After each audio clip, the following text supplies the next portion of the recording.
નમસ્કાર વિદ્યાર્થી મિત્રો આજે આપણે આ વિડીયોની અંદર ધોરણ 8 વિષય પ્રોજેક્ટ પ્રવૃત્તિ બુકનો પ્રોજેક્ટ પ્રવૃત્તિ નંબર 7 સોલાર ઘરની વાત કરવાના છીએ।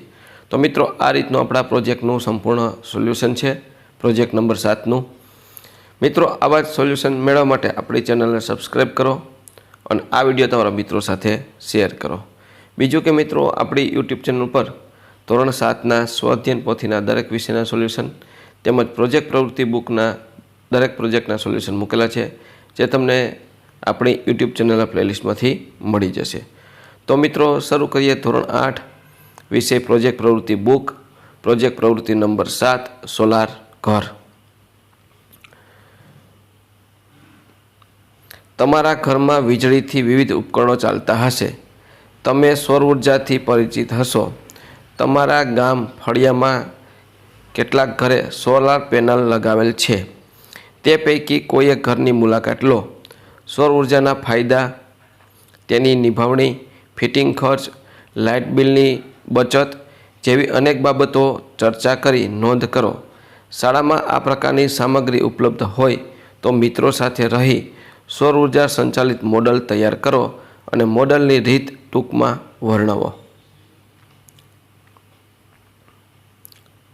ત્યાર પછી આવે છે અમારા ગામમાં 20 જેટલા મકાનોમાં સોલાર પેનલ લગાડેલી છે।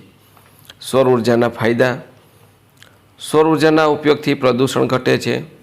સૌર ઉર્જાના ઉપયોગથી વીજળી બિલ ઓછું આવે છે। સૌર ઉર્જાનો ઉપયોગ વધતા નવી રોજગારી તકોનું સર્જન થયું છે।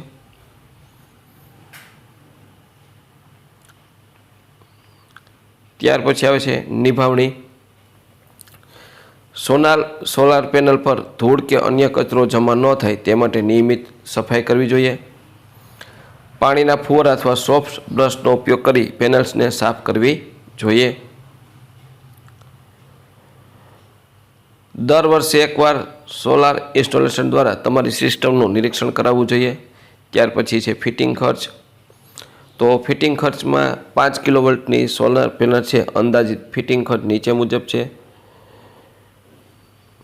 મોનોક્રાઇસ્ટલ પેનલ છે એ 2 લાખ રૂપિયાની। ઓફ ગ્રીડ ઇન્વર્ટર છે 50,000નું। સ્ટ્રક્ચર એન્ડ ઇન્સ્ટોલેશન ખર્ચ છે 70,000નો। વાયરિંગ અને અન્ય હાર્ડવેર છે 20,000નું। કુલ ખર્ચ છે એ 3.4 લાખનું, એટલે 3,40,000નું થાય છે।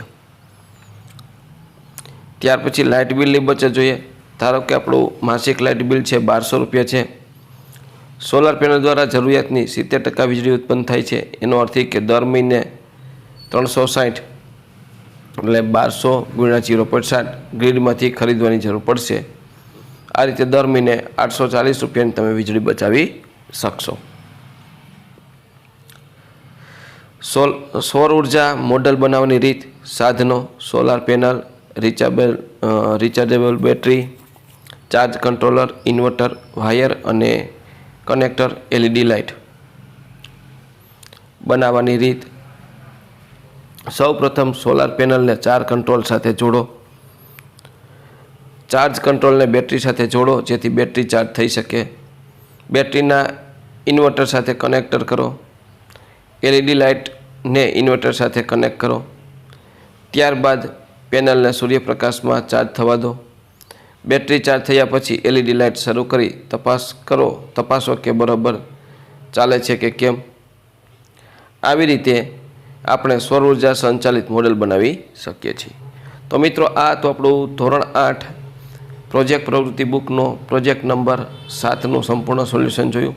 મિત્રો આવા જ સોલ્યુશન મેળવવા માટે આપણી ચેનલને સબસ્ક્રાઈબ કરો અને આ વિડીયો તમારા મિત્રો સાથે શેર કરો। બીજું કે મિત્રો આપણી યુટ્યુબ ચેનલ પર ધોરણ 8ના સ્વાધ્યાયન પોથીના દરેક વિષયના સોલ્યુશન મૂકેલા છે, તેમજ દરેક પ્રોજેક્ટના પણ સોલ્યુશન મૂકેલા છે, જે તમને મારી યુટ્યુબ ચેનલના પ્લેલિસ્ટમાંથી મળી જશે।